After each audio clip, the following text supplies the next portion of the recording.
அஸ்ஸலாமு அலைக்கும் வரஹமத்துல்லாஹி வபரகாத்து. அல்ஹம்துலில்லாஹி ரப்பில் ஆலமீன்.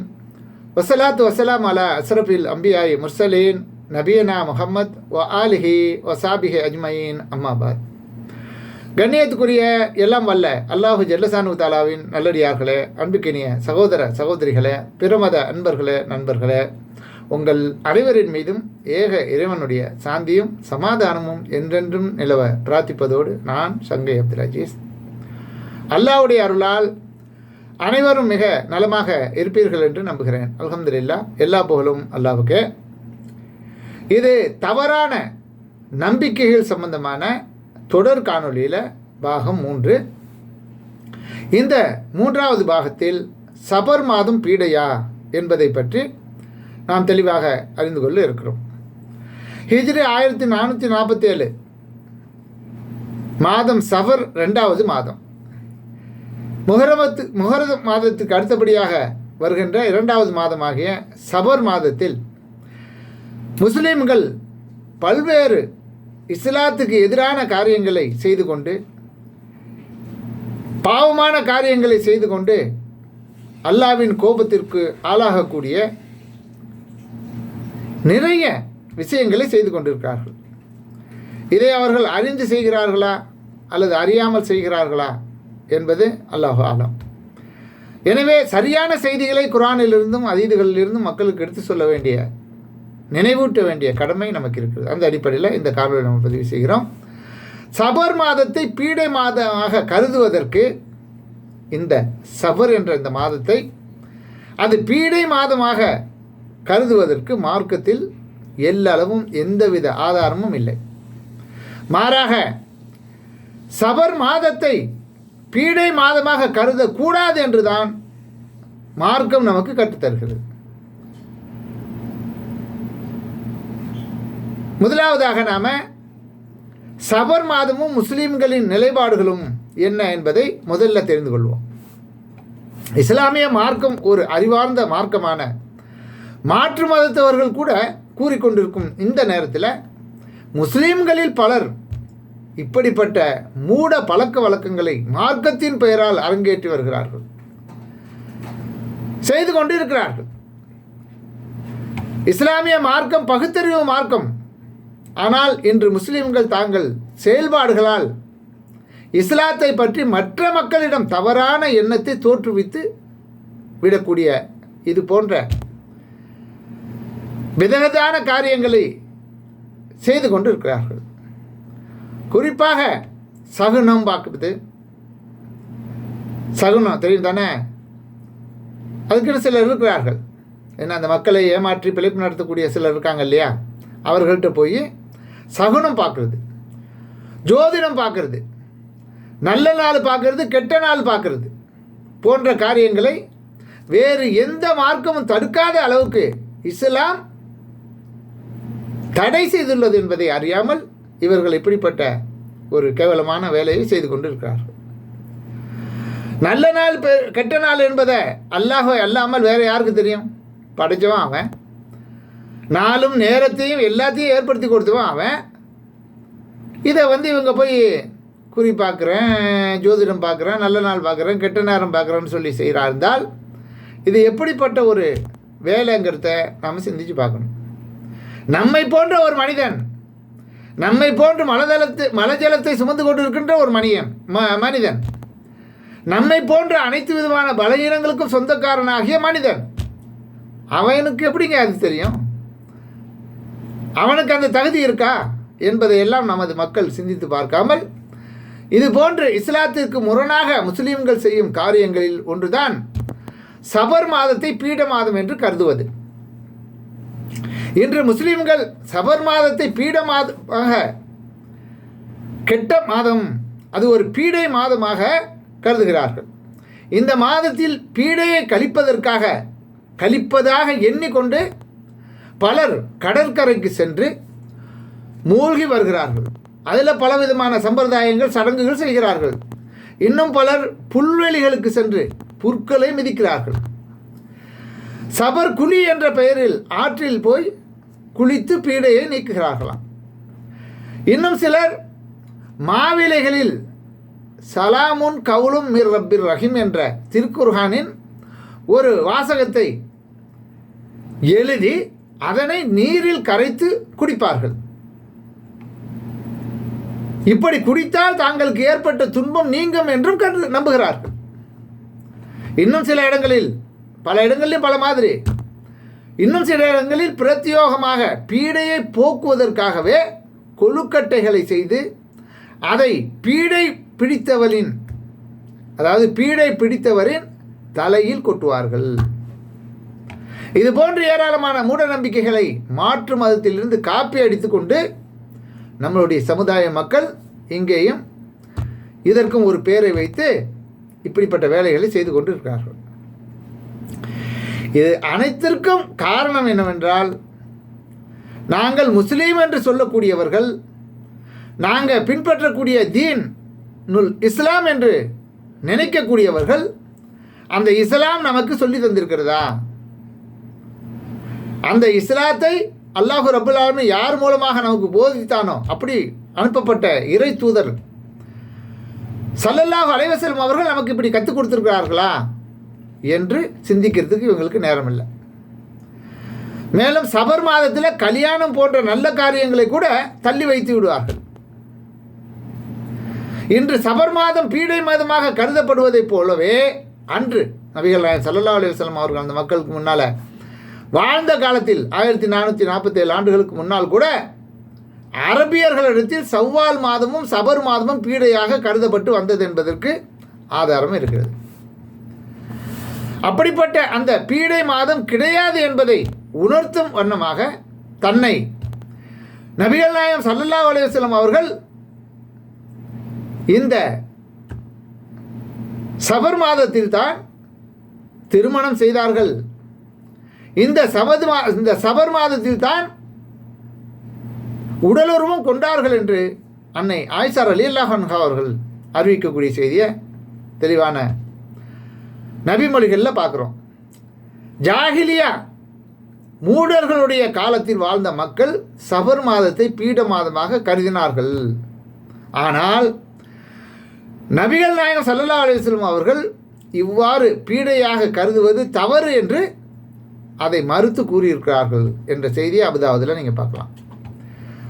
சபர் மாதத்தை பீட மாதமாக கருதுவதற்கு மார்க்கத்தில் எந்த ஆதாரமும் இல்லை. மாறாக அதற்கு மாற்றமாக சபர் மாதத்தை பீடை மாதமாக கருதக்கூடாது என்று தான் மாசலும் அல்லாவும் அல்லாவுடைய தூதரும் நமக்கு கற்றுத் தந்திருக்கார்கள். தொற்று நோயும் பறவை சகனமும் சபர் என்ற மாதத்தில் பீடை என்பதும் கிடையாது என்று அல்லாஹ்வின் தூதர் ஸல்லல்லாஹு அலைஹி வஸல்லம் அவர்கள் கூறியதாக அபூ ஹுரைரா ரலியல்லாஹு அன்ஹு அவர்கள் அறிவிக்கக்கூடிய இந்த செய்தியை நீங்கள் புகாரில் 5707, 5717 ஆகிய ஹதீஸ்களில் தெளிவாக பார்க்கலாம். சபர் மாதம் வந்துவிட்டால் அதில் சோதனைகளும் குழப்பங்களும் அதிகமாகிவிடும் என்று நம்பி அதை பீடை பிடித்த மாதமாக அன்றைய மக்கள் கருதினார்கள்.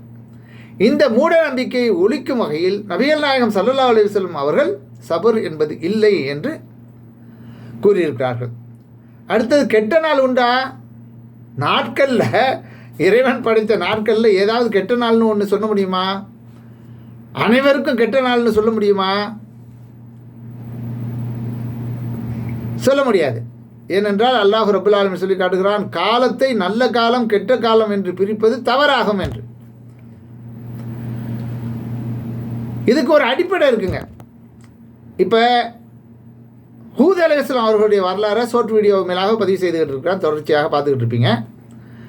அதில் வரக்கூடிய ஒரு செய்தி என்னன்னு கேட்டால், தொடர்ந்து துர்ப்பாக்கியமாக இருந்த ஒரு நாளில் அவர்களுக்கு எதிராக கடும் சத்தத்துடன் ஒரு காற்றை நாம் அனுப்பி வைத்தோம் என்று அல்லாஹ் ரப்புல் ஆலமீன் 54வது அத்தியாயம் 19வது வசனத்தில் அல்லாஹ் சொல்லி காட்டுகிறான்.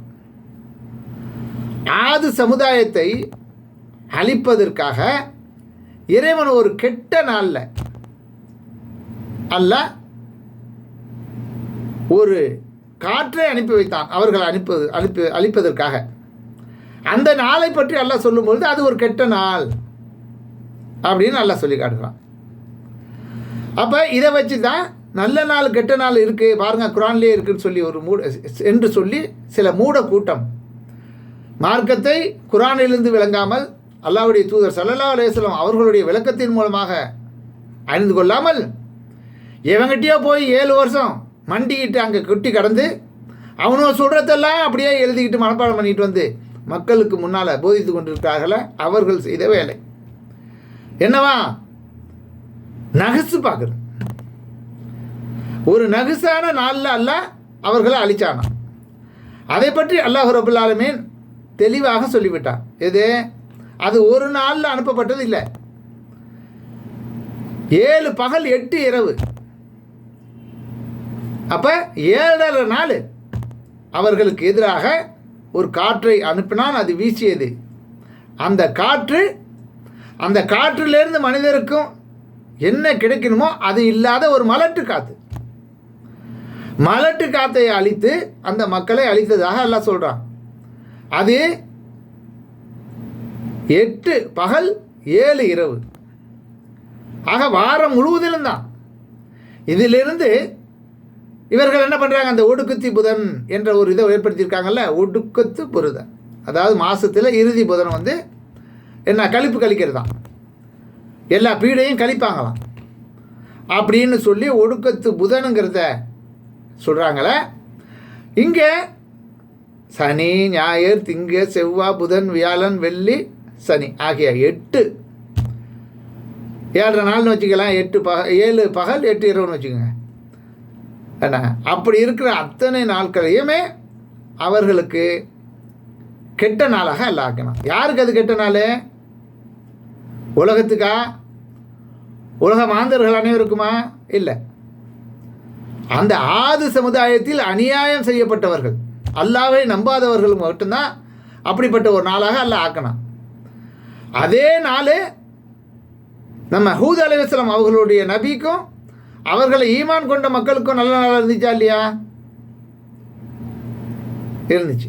அப்போ எந்த ஒரு நாளுக்கும் நல்ல நாள் என்றோ எந்த ஒரு நாளையும் கெட்ட நாள் என்றோ யாரும் சொல்லக்கூடாது. யாருக்கு ஒரு பிரச்சனை ஏற்பட்டிருக்கோ அவருக்கு அது கெட்ட நாள். ஒருத்தர் கஷ்டத்தில் துன்பத்தில் ஒரு பிரச்சனைக்கு ஆளாகி உள்ளார்னா அது அன்றைய தினம் அவருடைய கெட்ட நாள். அவ்வளவுதான். எல்லாருக்கும் அது கெட்ட நாள் ஆகிடுமா? ஆகாது. எனவே எந்த ஒரு நாளையும் நல்ல நாள் என்றும் எல்லாருக்கும் கெட்ட நாள் என்றும் சொல்லக்கூடாது. அவருக்கு அல்லாஹ் எந்தெந்த நாளில் என்ன நடக்க வேண்டும் என்று அல்லாஹ் எழுதி வைத்த இருக்கிறானோ விதி, அந்த விதியின்படி தான் எல்லாம் நடக்குது அப்படின்னு யார் நம்புகிறார்களோ அவர்கள் தான் இந்த தீனுல் இஸ்லாத்தை நம்பியவர்கள். அவர்கள் தான் இந்த தீனுல் இஸ்லாத்தை வழங்கிய அல்லாஹ்வை நம்புவார்கள். அவர்கள் தான் இந்த தீனுல் இஸ்லாத்தை கற்றுக் கொடுக்க இறைவனால் அனுப்பப்பட்ட இறை தூதரை நம்பியவர்கள் என்பதை நாம் சரியாக புரிந்து கொள்ள வேண்டும்.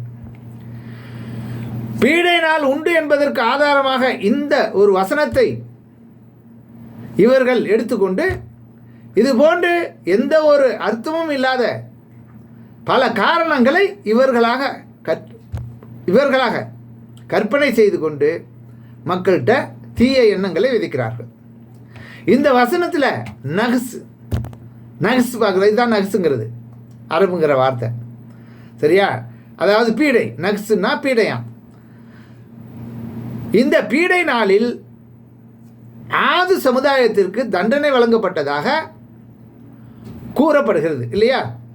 இந்த வசனத்தை சான்றாக கொண்டு நல்ல நாட்கள் கெட்ட நாட்கள், அதாவது பீடை நாட்கள் மார்க்கத்தில் இருக்கிறது என்று சிலர் கூறி ஏமாற்றி வருவதற்கு காரணம் நாம் மேற்கொண்ட காரணங்கள் தான் அடிப்படை. சரியா? அப்படி எந்த ஒரு அடிப்படையும் மார்க்கத்தில் இல்லை. இந்த வசனத்தில் இன்னும் நீங்கள் மேலதிகமாக பார்க்கணும்னா 69ஆம் அத்தியாயம் 7வது வசனத்தில் பாருங்கள். 7 நாட்கள் அவர்களுக்கு எதிராக காற்று வீசியதாகவும் 7 நாட்களுமே பீடை நாட்கள் என்றும் பன்மையாக கூறப்பட்டிருக்கிறது. அதாவது அந்த 41வது அத்தியாயம் 16வது வசனம் சொன்ன ஏற்கனவே காற்று அவர்களுக்கு எதிராக அனுப்பப்பட்டதுன்னு, அதுக்கு விளக்கமாக தான் இந்த வசனம் அமைஞ்சிருக்கு. 69:7 7 நாட்கள் அவர்களுக்கு அனுப்பப்பட்ட அந்த காற்று வீசியது. அந்த காற்றின் மூலமாக அவர்கள் அழிக்கப்பட்டார்கள். அந்த காற்றில் எல்லாம் என்ன செஞ்சான்?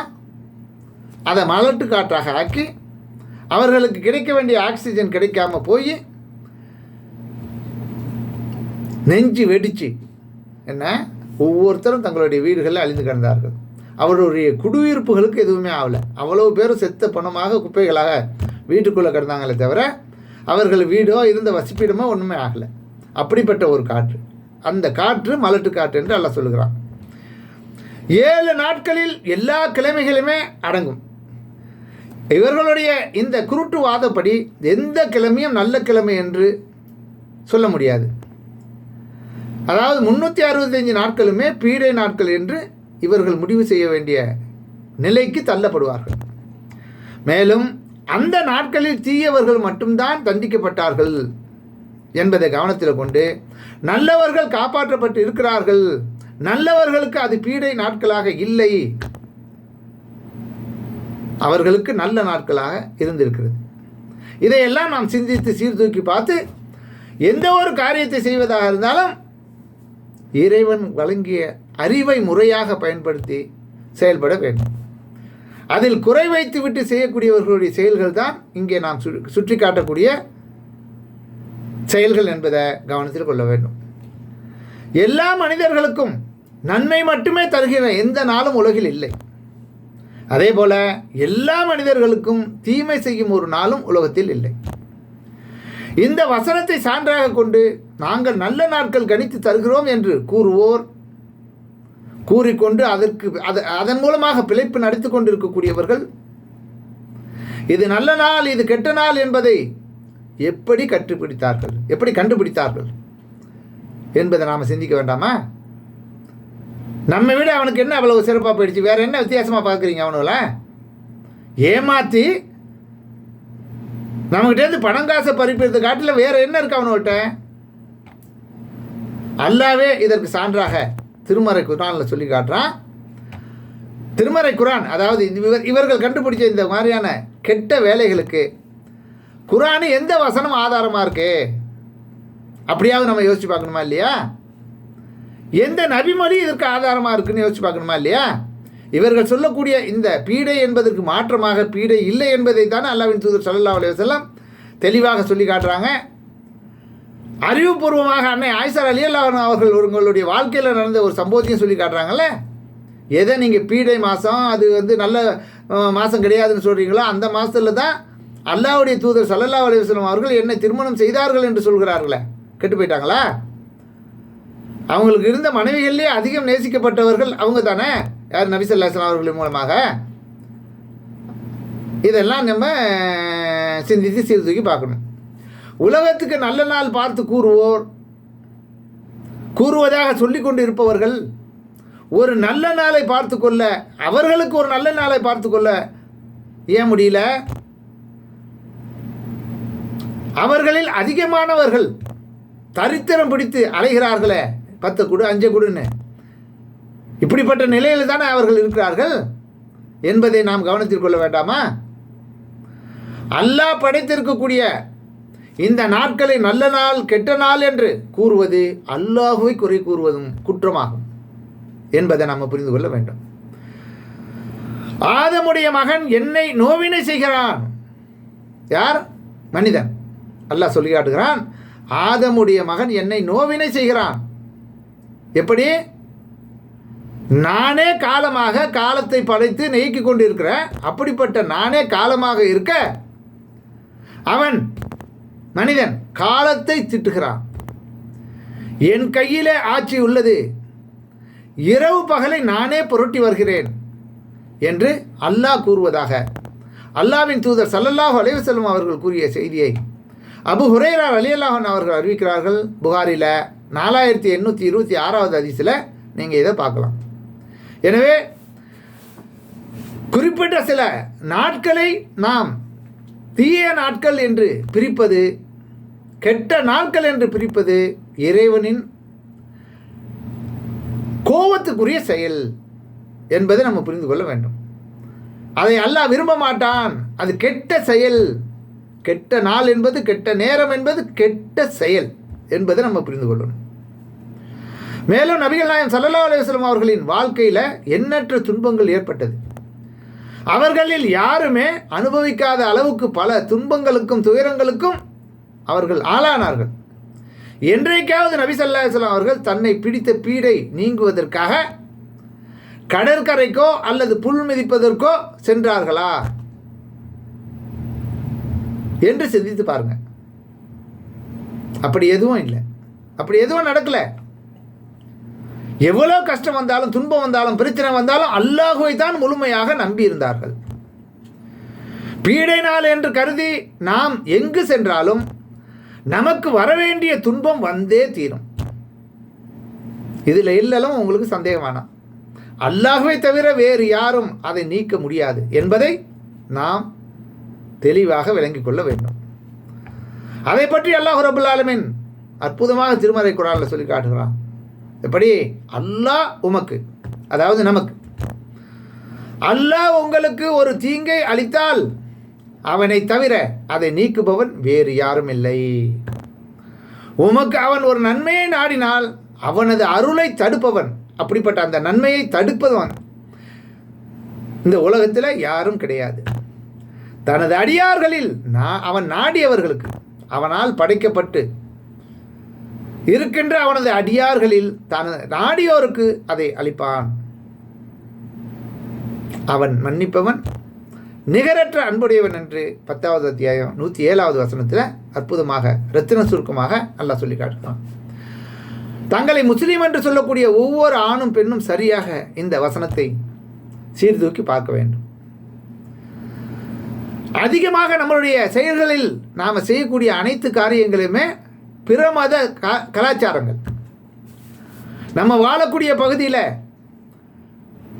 நம்மளுடைய முன்னோர்கள் அவர்களை போன்று வாழ்ந்தவர்கள் தான். இந்த இஸ்லாம் எந்த வகையிலோ நம் முன்னோர்களுக்கு பிடித்து அதன் மூலமாக இஸ்லாத்தை நோக்கி வந்தவர்கள் நம்மளுடைய முன்னோர்கள். அப்படி வரும்பொழுது அவர்களுக்கு வந்தவர்களுக்கு சரியான முறையில் இஸ்லாத்தை சொல்லிக் கொடுக்காத மார்க்க அறிஞர்கள் இவர்கள் அந்த ஏற்கனவே இருந்த கலாச்சாரத்தில் உள்ள நடவடிக்கைகளை அப்படியே இங்கே கொண்டுட்டு வந்து பேரை மொத்தம் மாற்றி அதை அப்படியே காலங்காலமாக செய்து கொண்டு வந்து விட்டார்கள். அதுதானே தவிர இது இஸ்லாத்தில் உள்ளது இல்லை.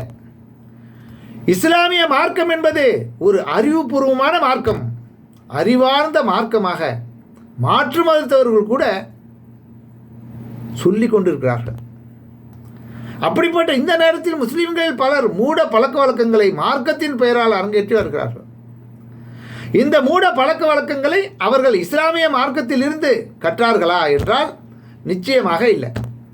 அதற்கு மாற்றமாக மாற்று மதத்தவர்களின் செயல்களை கண்டு அவர்கள் செய்வதை போன்று இவர்களும் செய்து வருகிறார்கள்.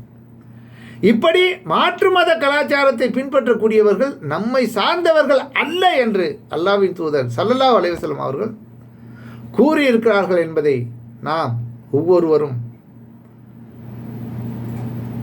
சரியாக கவனத்தில் கொண்டு செயல்பட வேண்டும். முஸ்லிம்கள் எந்த அளவுக்கு மாற்று மத கலாச்சாரத்தை பின்பற்றுவார்கள் என்பதையும் அல்லாஹ்வின் தூதர் ஸல்லல்லாஹு அலைஹி வஸல்லம் அவர்கள் நமக்கு தெளிவுபட கூறி சென்றுள்ளார்கள். என்னது? உங்களுக்கு முன்னால் உள்ளவர்களை நீங்கள் ஜானுக்கு ஜான், இப்படியா, ஜானுக்கு ஜான் முலத்துக்கு முலம், ஜானுக்கு ஜான் முலத்திற்கு முலம் அப்படியே பின்பற்றுவீர்கள். அவர்கள் உடும்பு புத்தில் நுழைந்தால் நீங்களும் அதில் நுழைவதற்கு தயாராக ஆவீர்கள் என்று நம்மளை எச்சரிக்கும் விதமாக அறிவுபூர்வமான அற்புதமான ஒரு கருத்தை நமக்கு சொல்லிவிட்டு சென்றும் கூட இந்த சமுதாயம் அதற்கு கொஞ்சம் கூட செவி சாக்காமல் அந்த வேலையில் அப்படியே ஈடுபட்டு கொண்டிருக்கிறார். அல்லாஹ் நாடியவர்களை தவிர. அல்லாஹ் பாதுகாக்கணும், எல்லாரையும் எல்லாருக்கும் தெளிவான நேர்வழியை காட்டணும் என்ற நட்பாசையில் நல்ல எண்ணத்தில் இந்த செய்திகளை உங்களுடைய கவனத்துக்கு கொண்டு வரோம். இந்த செய்தியை நீங்கள் புகாரில் 3456வது ஹதீஸாக இடம்பெற்றிருக்கிறத காணலாம். இதுபோல் நபி ஸல்லல்லாஹு அலைஹி வஸல்லம் அவர்களின் எச்சரிக்கைகள் பல